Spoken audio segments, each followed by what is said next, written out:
సరే, తిరుపతిలో వైకుంఠ ద్వారదర్శనం కేంద్రం వద్ద తొక్కిసలాట జరిగింది. దీనికి ప్రభుత్వమే బాధ్యత వహించాలి, టీటీడీ బాధ్యత వహించాలంటూ కూడా ప్రతిపక్షాలు డిమాండ్ చేస్తున్నాయి. దీనికి సంబంధించి మీరేమంటారు? అదేవిధంగా మన ఛానల్ను చూస్తున్నటువంటి ప్రేక్షకులకు అందరికి కూడా శుభ సాయంకాలం తెలియజేసుకుంటూ, ఈరోజు నిన్న ఏదైతే తిరుపతిలో జరిగిందో రాజకీయాలకు అతీతంగా ఖండించాల్సినటువంటి సందర్భం, అదేవిధంగా విచారణ వ్యక్తం చేయాల్సినటువంటి సందర్భం. దాంతోపాటు ఈరోజు 2500 మంది ఏదైతే భక్తులు టోకన్లకు వస్తారో అక్కడ 2500 మందిని అనుమతించారు. దాంతోపాటు అక్కడ భద్రతా ఏర్పాట్లు కానీ సౌకర్యాలు కానీ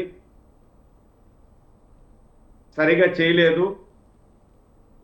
ఏదైతే అక్కడ ఎవరైతే విధుల్లో ఉన్నటువంటి అధికారులు ఉన్నారో వాళ్ళందరినీ కూడా సస్పెండ్ చేయడం జరిగింది. మనమందరూ కూడా చూసాం. ఒక పోలీస్ ఆఫీసర్ అత్యుత్సాహం వల్ల ఈ దుర్ఘటన జరిగింది అనేది ప్రాథమిక సాక్ష్యాధారం వల్ల తెలిసిన సందర్భం. దీంతో పాటు నేను ఇక్కడ లోకల్ రాజకీయ నాయకుడిగా తిరుపతి పార్లమెంటరీ తెలుగుదేశం పార్టీ అధికార ప్రతినిధిగా మేము తీసుకున్నటువంటి కొన్ని సమాచారాలు కూడా, ఏదైతే అక్కడ జరిగినటువంటి తొక్కిసలాట్లో కొంతమంది ఆకతాయిల పాత్ర కూడా ఉంది అనేది మాకు తెలిసినటువంటి విషయం.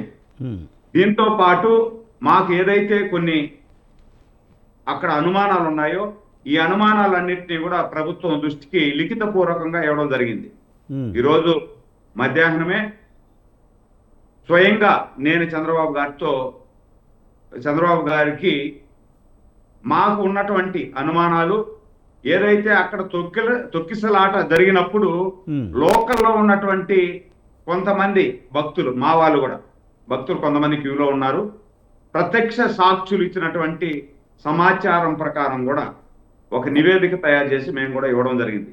దాని మీదనే గౌరవ ముఖ్యమంత్రి నారా చంద్రబాబు నాయుడు గారు జ్యుడిషియల్ ఎంక్వైరీ ఆదేశించడం జరిగింది. సురేంద్ర గారు, మీ అనుమానం ఏంటి? మీరు అసలు ఏం రిపోర్ట్ చేశారు చంద్రబాబు నాయుడు గారికి? అందులో ఆ నివేదికలు ఏమున్నాయి?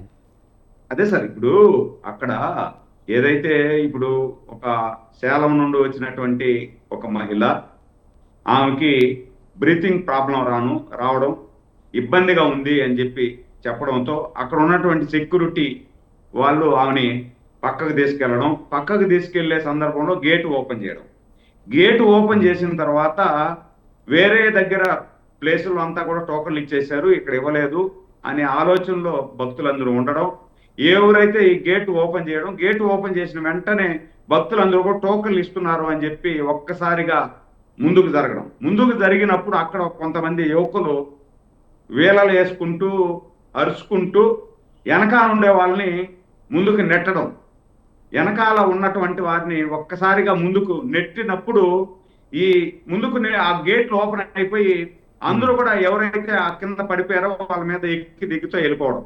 ఆ నెట్టిన వారు ఎవరు ఏంది, సీసీ కెమెరాలన్నీ కూడా వాళ్ళు ఆకతాయిలా లేకపోతే ఇంకేదైనా దుర్ఘటన చేయాలని వచ్చారా, వాంటెడ్ వచ్చారా అనేది కూడా ఎంక్వైరీ చేయమని చెప్పి మేము ఇవ్వడం జరిగింది. దీంట్లో ఇంకొన్ని విషయాలు కూడా ఉన్నాయి. కానీ సురేంద్ర నాయుడు గారు, ముఖ్యంగా చంద్రబాబు నాయుడు గారు మీరు మాట్లాడుతారు, కానీ ముఖ్యంగా చంద్రబాబు నాయుడు గారు మాట్లాడుతూ కూడా హ్యూమన్ సైకాలజీ తెలీదా మీకు, అందరూ తొందరలో ఉంటారు, ఒకసారిగా గేట్లు ఓపెన్ చేస్తే ఒకేసారి తోసుకుని వచ్చేస్తారు కదా, ఆ మాత్రం తెలియదు అంటూ కూడా ఆయన ఆగ్రహం వ్యక్తం చేశారు. అలాగే 2000 మంది పట్టే చోట 2500 మంది పెట్టడం కూడా ఆయన ప్రశ్నించడం జరిగింది. అంటే హ్యూమన్ సైకాలజీ ప్రకారమే మనం ఆలోచించుకుంటే కనుక నిజంగానే చాలామంది తొందరగా వెళ్ళిపోయాం, తొందరలోనూ గేట్లు ఓపెన్ చేయగానే ఒక్కసారిగా వచ్చి ఉండొచ్చు. దీని వెనక కుట్రకోణమైన ఉందని ఎలా చెప్పగలుగుతారు మీరు? సరే, ఇప్పుడు నేను చెప్పేది తోసుకొని వచ్చేది ఒకటి, ఎవరైతే వెనకాన ఉన్నటువంటి కొంతమంది యువకులు అరుపులు కేకలు వేస్తూ వెనకాన ఉండే వాళ్ళని నెట్టడం కూడా మా వాళ్ళు చూశారు, మాకు చెప్పారు. దాని సీసీ కెమెరాల్లో కూడా పరిశీలిస్తున్నారు. అంటే ఇది నేను అనుమానాన్ని వ్యక్తం చేస్తున్నా, నేను ఇంకొకరి మీద నెట్టాలని కాదు, అనుమానం వ్యక్తం చేస్తున్నా. ఈ కోణంలో కూడా ఈ కోణంలో కూడా ఎంక్వైరీ చేయమని చెప్పి మాకున్నటువంటి అనుమానాన్ని మేము గౌరవ ముఖ్యమంత్రి నారా చంద్రబాబు గారి దృష్టికి తీసుకెళ్లడం జరిగింది. వాళ్ళు కూడా దాన్ని వెంటనే 2 కేసులు కూడా ఫైల్ చేశారు అక్కడ. ఏదైతే ఆ సంబంధించినటువంటి ఎంఆర్పల్లి పోలీస్ స్టేషన్లో కేసు కూడా ఫైల్ చేయడం జరిగింది. దాంట్లో ఇంకొక 2-3 రోజుల్లో ఈ జ్యుడిషియల్ ఎంక్వైరీలో కూడా దోషులు తేల్తారు. ఒకవేళ నిజంగా ఆ కుట్ర కోణం ఏదైనా ఉంటే వాళ్ళకు తగిన శిక్ష అయితే జరుగుతుంది. దీంతో పాటు ఎవరైతే అక్కడ అధికారులు విధులు నిర్వర్తిస్తూ అధికారులు విధుల్లో ఫెయిల్ అయినటువంటి 2 అధికారుల్ని సస్పెండ్ చేయడం జరిగింది.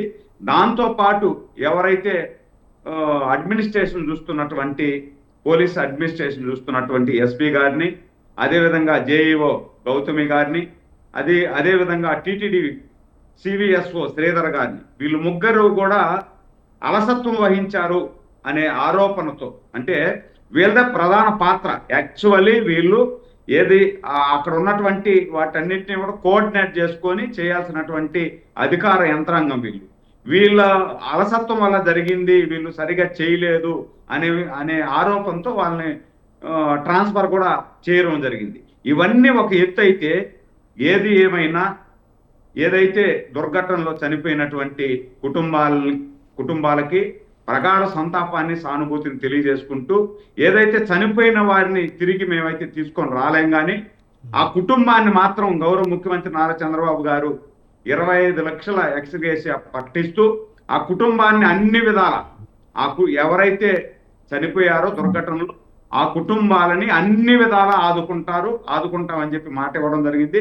ఖచ్చితంగా ఆదుకుంటారు. దాంతో పాటు ఎవరైతే శతఘాతులై ఉండి చికిత్స పొందుతున్నారో వాళ్ళని కూడా చంద్రబాబు గారు పరామర్శించడం జరిగింది. పరామర్శించినటువంటి సందర్భంలో వాళ్ళని లాగో బాగో అడిగినప్పుడు వాళ్ళందరూ కూడా ఇంత విషాద సంఘటనలో కూడా వాళ్ళు, సార్ మేము ఖచ్చితంగా దేవుణ్ణి దర్శనం చేసుకోవాలా, రేపే దర్శనం చేసుకోవాలా, మాకు ఆ దేవుని దర్శనాన్ని మీరు కల్పించండి అని చెప్పి వాళ్ళు ప్రాధేయపడితే వెంటనే సంబంధించినటువంటి అధికారులకి 30 మంది ఎవరు ఉన్నారో ఆ 30 మందిని ప్రత్యేకంగా తీసుకెళ్లి వాళ్ళకి దర్శనం ఏర్పాట్లు చేస్తూ మెరుగైన వైద్య సేవలు అందిస్తూ ఆ వైద్య సేవలకు అయ్యే ఖర్చులంతా కూడా ప్రభుత్వమే భరిస్తుంది.